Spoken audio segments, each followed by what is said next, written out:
자, 여러분 반갑습니다. 김조입니다. 자, 오늘 아주 특이한 내용으로 여러분들과 한번 영어 공부를 해보고자 합니다. 저는 책을 이제 집필하고 나서 최종 책을 에디팅하는 거를 니콜라스 무어 선생님이라는 미국인에게 부탁을 드리고 의뢰를 하고 있습니다. 아주 실력파이시고 언어를 아주 정갈하고 아주 정제되고 섬세하게 표현하는 분이죠.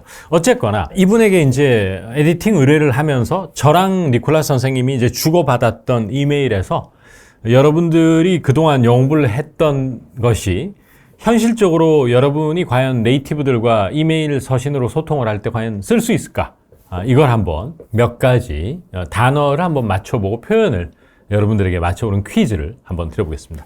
자, 지금 이제 화면에 아마 보이실 것 같은데, 이제 제가 니콜라스 쌤한테 보낸 표현입니다. 저도 네이티브는 아니기 때문에 약간의 실수라든지 약간의 어색한 표현이 있을 수는 있지만 거의 아마 99.9% 정확한 표현을 썼을 겁니다. 그래서 이제 니콜라스 쌤에게 쭉 얘기를 하면서 두 번째 문장에 보시면 이제 최근에 시간이 상당히 빠르게 가는 것 같다. 나이가 들면서.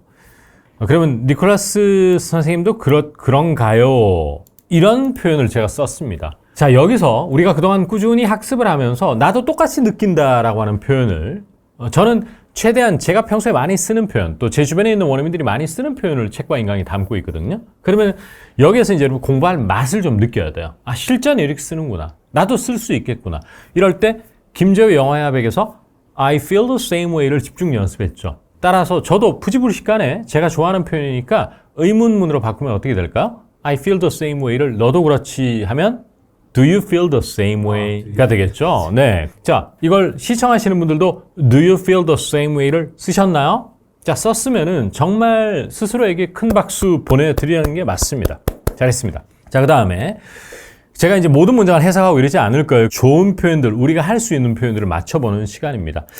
그리고 이제 그 다음 문장에서 아마 지금 방학 중인 걸로 제가 알고 있습니다 라고 돼 있는데 이 방학 중이다, 휴가 중이다 이럴 때 I suppose you might be 까지는 이제 받고 뭐가 들어가면 좋을까? Vacation. 네, 예. 그래서 you're on vacation 이라고 쓰면 되거든. On vacation. 그래서 우리가 이제 저 지금 출산휴가 중이다라고 할 때 I'm on maternity leave라고 하거든요. 이 전사 on을 씁니다. 그러니까 저도 이걸 썼다는 걸 한번 보여주고 싶었던 것이죠. 그 다음 문장에서도 여러분 지금까지 공부한 걸 제가 그대로 썼네요. 우리가 항상 얼굴 한번 봐야지라고 하지만 우리 둘 다 삶이라는 게 참 바쁜 것 같다. 이렇게 제가 다짜고짜로 너 에디팅 해? 이렇게 메일을 보낼 수 없잖아. 이런 말 좀 해야 되잖아. 그치? 그러면은 언제 얼굴 한번 봐야지. 이거 영어로 어떻게 해야 되느냐. 자, 그동안 밀린 얘기를 하다 만나서 이럴 때 저랑 공부를 많이 한 표현이 있어요. 구동사 phrasal verb에서도 많이 했고 다른 데서도 많이 했어요. catch up. 바로 그거예요. 그래서 we always say we should catch up. 요걸 넣으시면 됩니다. 공부하는 게 좀 재밌지 않습니까? 그 다음 이제 진짜 어려워. 자, 제가 한번 읽어볼게요. I was hoping you might be willing to 그 다음에 blank the final editing for this project라고 해서 나는 네가 이거 하길 원해 라고 해서 그냥 다짜고짜로 I want you to 이렇게 하면 직설적이거든요. 그래서 톤 다운을 시켜서 이번에 최종 에디팅도 한번 맡아줬으면 싶다. 이렇게 말을 자꾸 부드럽게 인다이렉트하게 만들어갈 때 I was hoping을 제가 썼죠. 그동안 했던 게 그대로 실전에서 드러나죠. 그런데 어떤 일을 적극적으로 맞다라는 phrasal verb을 이때 썼는데 제가 You might be willing to do something 할 때 어려운 구동사 take 동사인데 up입니까? on입니까? Take on. on입니다. take on the final editing 하면 일을 assume, 어려운 단어 ASSUM이라고 해서 assume이라는 게 추측하다는 뜻도 있지만 짐작하다도 있지만 어떤 책임을 떠안다라고 할 때 구어에서는 take on something이라고 그러거든. 그래서 I was hoping you might be willing to take on the final editing for this project. 제가 이렇게 썼습니다. take on이라는 표현을 이때 쓰는 것이죠. take up이라는 것은 어떤 취미나 액티비티를 시작하다는 뜻이야. 공간을 잡아먹다, 시간을 잡아먹다 이런 뜻이고. 근데 take on은 여러 가지 뜻 중에 오늘은 assume, 어떤 일을 떠맡다라는 뜻이거든. 그래서 이걸 한번 써봤습니다. 그 다음에 이제 마지막 줄에 보시면 이제 빈칸이 있을 텐데요. 답장을 좀 제가 기다리겠다. 근데 이제 이건 좀 의역한 건데 곧 답장을 기다리겠다. 즉 직역을 하면 조만간 당신으로부터 듣기를 기대하다. 이렇게 제가 쓴 거예요. 이것도 알죠? 학수고대하다 뭐죠? I'm looking for. 그렇죠. 맞습니다. 그리고 답장을 기다리는 것을 너무 reply 이렇게만 할 게 아니고 looking forward to hearing from you. 바로 그거죠. 이게 자연스러운 영어 표현이에요. Looking forward to hearing from you 라고 하면 멋진 영어가 되는 겁니다. 그래서 이제 제가 쓴 거에서는 길지만 그 정도까지를 한번 여러분들이 퀴즈 형식으로 내봤고 닉쌤은 저보다 영어를 훨씬 잘하겠죠? 네이티브 중에서도 말을 너무 잘하는 분이라서 자 그럼 이제 다음 이제 니콜라스 선생님 Good evening sir로 시작한 거 한번 보겠습니다. 니콜라스 쌤은 영어를 어렵게 좀 고급 표현을 많이 써. 니콜라스 쌤 거는 복잡하게 우리 생각하지 맙시다. 자, 세 번째 단락쯤에 보면 나를 또 에디팅을 믿고 이렇게 맡겨주셔서 고맙고 이렇게 또 연락을 주셔서 감사하다라고 할 때 연락할 때 표현은 굉장히 많아요. 그러면 thank you for 제일 쉽게 생각나는 게 이제 contacting me 이런 것들 thank you for emailing me 이렇게 쓸 수 있죠. 근데 팔을 이렇게 벌려서 저기에 닿으려고 하다. 그러니까 좀 보통은 연락 취하기가 좀 쉽지 않거나 여의치 않거나 뭐 껄끄러워서 그렇건 아니면은 연락이 잘 안 닿는 사람이라서 그렇건 이럴 때 팔을 뻗어서 아이가 나뭇가지에 손이 닿으려고 할 때 reach out 이라고 그래요. 그래서 이때도 니콜라스 쌤은 thank you for reaching out 이렇게 썼습니다. 상당히 고급스럽게 들려요. 자, 그 다음에 이제 그게 중요한 게 아니야. 오늘 가장 중요한 게 드디어 나왔어. 근데 니콜라스 쌤이 이제 자기 일정을 저한테 공유를 하더라고. 이때는 안 되고. 그래서 시간이 좀 촉박한 것 같은데 괜찮으시겠습니까? 이렇게 한 건데. 자, 이건 맞춰야 돼. 7월 21일 날 제가 워크샵에 참석해야 된다. 이게 학교에서 이제 워크샵이 있나 봐요. July 21st에. 그러면 보통 한국 학생들은 이렇게 영어를 한다. 나는 참석해야 된다. 워크샵에 7월 20일 날 이렇게 영어다. 그래서 I need to attend. I need to attend a workshop on July 21st. 그 영어도 맞아. 그런데 이건 제가 관찰한 건데 스케줄을 공유할 때는 I need to do something 이라는 표현보다도 I have something 이라는 표현을 더 많이 씁니다. 원어민들이. We have a workshop. We need to attend the workshop. 이렇게 잘 안 합니다. 스케줄을 공유할 때는. 그럼에도 불구하고 많은 학생들은 자꾸 동사로 먼저 쓰는 습관이 있다. We need to attend 이런 식으로. I need to attend. 그러지 말고 스케줄을 공유할 때는 We have a workshop. 아니면 I have a workshop. 그러면 니콜라스 쌤도 어떻게 썼느냐? I need to attend라고 쓰지 않고 I have workshop to attend on July 21st 이렇게 표현했어요. 여러분 이 문장을 그러니까 영어의 내공이 약한 사람일수록 그 경각심이 적은 겁니다. 이런 문장이. 뭐 어렵지 않잖아. 근데 이렇게 볼 수도 있어. 원어민하고 대화를 많이 안 해본 사람은 오히려 중요성을 잘 모릅니다. 근데 막상 해보면은 저도 제가 항상 말씀드리면 정말 많은 학생들이 영어 하는 걸 저는 관찰을 해온 사람이잖아요. 해보니까 압도적 다수의 한국인들은 이때 I have 뭐가 잡혀있다 이렇게 잘 안 하더라. 그걸 꼭 알아두시면 좋겠습니다. 그래서 되게 중요한 부분이었어요. 그래서 I have a workshop to attend on July 21st라고 하시면 됩니다. 그 다음 니콜라스 쌤이 이제 그리고 23일 날은 빼도 박도 못하는 빼박 스케줄이 있대요. 그때 서울을 떠난대. 그래서 니콜라스 쌤이 이제 텍사스가 고향이신데 아내분하고 이제 2주 정도 텍사스에 시간을 보낸대요. 그러면 나 23일 날 출국해요라고 적어왔더라고. 그러면 I'm going to leave라고 그래야 되나요? I'm leaving 이라고 그래야 되나요? I'm leaving? 맞아요. 확정된 스케줄이고 얼마 남지 않았기 때문에 when I am leaving 이렇게 해야 돼. 의지가 아니고 의지라면은 I'm going to leave, I'm going to depart 이렇게 하겠지만 잡혀있는 스케줄에 대해서는 I'm leaving on July 23rd to spend 13 days or 2 weeks with family. 그 다음에 back in Texas. 이렇게 적어온 겁니다. 이제 느낌 점점 다가오시지 않습니까? 그런 것도 좀 알았으면 좋겠습니다. 그리고 나서는 니콜라스 선생님한테 또 그에 대해서 답을 또 하거든요. 제가 그래서 이제 제안을 했어요. 니콜라스 쌤에게. 언제까지 이걸 좀 마무리해 주시고 또 언제까지 이렇게 마무리해 주시면 좋을 것 같다. 가장 그게 이상적일 것 같다라고 하면서 이렇게 하는 것이 모두에게 최선이 아닐까. 스케줄을 이렇게 두 개 나누는 겁니다. 예를 들어 이런 거예요. 책이 만약에 100챕터까지 있다고 보면 50까지는 언제까지, 나머지 50은 언제 해주는 게 니콜라스 본인에게도 최선이고 나한테도 최선인 것 같다. 이렇게 했는데 그때 이건 어려워.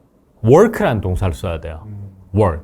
그런 게 쉽지가 않단 말이에요. 그러니까 우리는 항상 어떤 영어를 자꾸 못 벗어나냐면은 This would be the best choice for us. 이렇게 영어를 비동사를 쓸 수밖에 없는 건데 work best를 쓰는 거야. 그리고 이렇게 하는 것이라고 할 때도 저는 어떻게 썼냐면 이게 결국에는 업무를 그 스케줄을 배분하는 거잖아요. 그래서 저는 어떻게 썼냐면 this arrangement라고 쓴 거예요. arrangement를 써줘야 돼. 그 다음에 would work best for all of us 이렇게 쓰는 거야. 아니면 both of us. 이건 상당히 난이도 높죠. 그래서 저는 어떻게 썼는지 한번 읽어드리면 given your schedule. given이라는 것은 considering이라는 얘기거든요. 그래서 당신의 바쁜 스케줄을 생각해 볼 때 I believe this arrangement would work 작동하다 best 최고로 for us 우리에게 이렇게 쓴 거야. 그러니까 이런 영어가 이제 궁극적으로 지금은 내가 아유 쌤 무슨 말입니까? 저 완기초인데 지금 work는 일하다는 뜻 쓰는 것도 지금 겨우 씁니다. I work at 파리바게트 어려워요. 근데 무슨 이걸 쓰시 그런 분들도 차근차근 단계를 밟아가면 제가 볼 때는 완기초들도 한 2년 하면은 이 정도 문장 쓸 수 있어요. 정말로. 그래서 한번 보여주고 싶었다. 그 말씀을 꼭 한번 드리겠습니다. 그리고 이제 마지막 문장도 제가 꼭 말씀드리고 싶은 게 제가 니콜라스 쌤에게 여러 가지 옵션을 줬거든요. 그러면서 이제 내가 제안한 게 괜찮길 바란다 이런 표현이 우리가 상당히 약한 거야. 그러니까 참 쓰기가 쉽지 않은 거야 영어를. 근데 또 work를 써야 된다니까. I hope my suggestions work for you. 그러면 너 스케줄에서 맞길 바란다는 얘기예요. 그러니까 이런 work라는 것은 한국말로 똑 떨어지는 맛이 없기 때문에 더 쓰기 어려운 거야. 그래서 우리 김재우의 영화야 100에서 제가 많이 말씀드렸잖아요. 3시 혹시 가능하세요? 이럴 때 Does 3 p.m. work for you? 이렇게 했잖아. 제가 또 요즘 뭐 다른 외국인들하고 역시 또 인강 준비한다고 작업을 또 거의 일주일에 2번씩 하고 있거든요. 다음 주 수요일 날 1시 반에 혹시 가능하세요? 이러니까 그 친구가 역시 That works for me 라고 답이 왔어요. 저 가능해요 라는 얘기예요. 그러니까 그 일정이나 arrangement가 나에게 work 한다는 얘기는 시간이 그때 가능하다는 얘기야.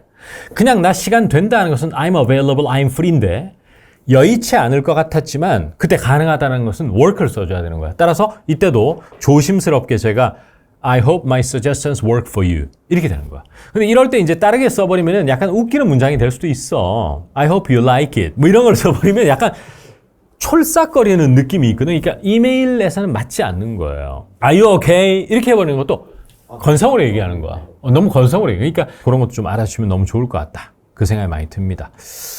하여튼 그래서 오늘은 닉쌤과의 이메일 우리가 그동안 연습했던 것들 이런 것들 한번 봤는데 다시 한번 정리하면은 당신도 그렇죠? 라고 할 때 Do you feel the same way? 지금 휴가 방학 중이시죠? 할 때 You are on vacation at the moment 이런 걸 썼고 우리 얼굴 한번 봐가지고 수다 좀 떨어야 되고 밀린 얘기 해야 된다 맨날 말은 하지만 그렇지 못했네 할 때 We always say we should catch up catch-up을 적절하게 떠올 수 있는가 이런 것들 그 다음에 답장 기다리겠습니다 할 때 너무 I'm waiting for your reply 이렇게만 할 게 아니고 looking forward to hearing from you soon이 상당히 어렵습니다. 이런 표현이. 근데 제가 항상 오늘 또 지금 거품을 물 수밖에 없는 것이 그런 표현에서 looking forward to hearing from you라고 봤을 때 할 수 있을 것 같거든.